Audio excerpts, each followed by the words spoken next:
Saturn reminds us of our agency. Who is capable of making those infrastructural changes happen? You are.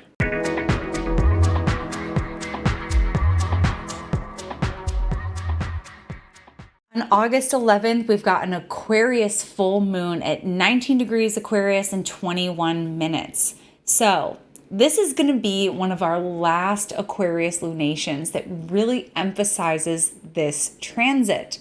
So yeah, this is going to be the last lunation we see in Aquarius that conjoins Saturn exactly. So we may be seeing sort of a recap, an emphasis on these Saturn and Aquarius themes, and we're far enough into this transit that we know exactly what those are. We know exactly the themes we're working with. Saturn has been in Aquarius since March of 2020. That date might ring a bell if you live in the United States, but basically Saturn in Aquarius has been sort of like the hallmark of social distancing. Aquarius being a social sign and Saturn saying no. Saturn has its dignity in Aquarius, so it's very strong. So we get some good things from Saturn. We get some challenging things from Saturn. One is that it's felt like there's a lot of rules, a lot of extra rules we have to follow. In the beginning, it was hand washing, masking. It still is. But Saturn in Aquarius is also authoritative and authoritarian rule. So we've seen a lot of infringements on our rights here and elsewhere in the world. We've just seen the V for control go to a new extreme, if you will. So we've been seeing that all over.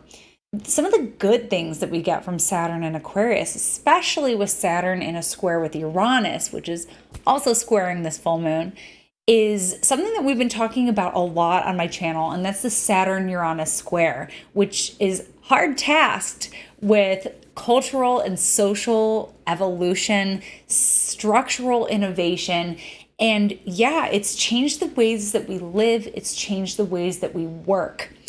Particularly under this lunation where we see Saturn and Mars' square really accentuated here, especially with the nodes too.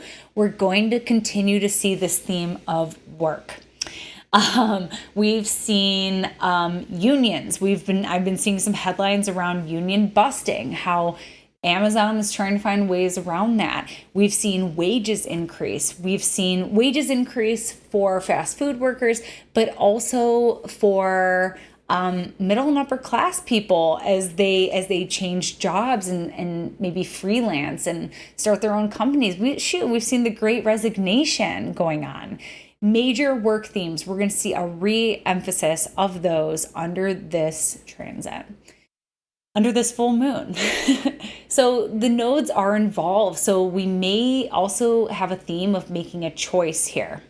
There may be a choice of what to do from an Aquarius standpoint. Again, going back to the gifts of Aquarius. The gifts of Aquarius are being able to focus one's attention, to meditate upon something, to find a solution. We can focus on something long enough that we could change something like infrastructure. Aquarius is concerned with infrastructure. So we have that in our lives too, where we're sort of creating a new framework for ourselves. Look at where Saturn is in your chart. And so in order to be able to solve such a massive puzzle, you need to be able to focus on something and have that stamina for a long time.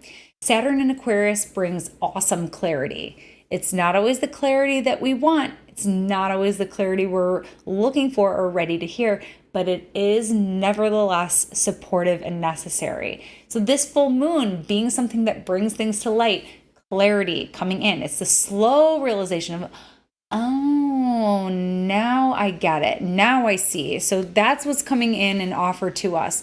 Or we may make a choice, the shadow side of Aquarius, rigid thinking.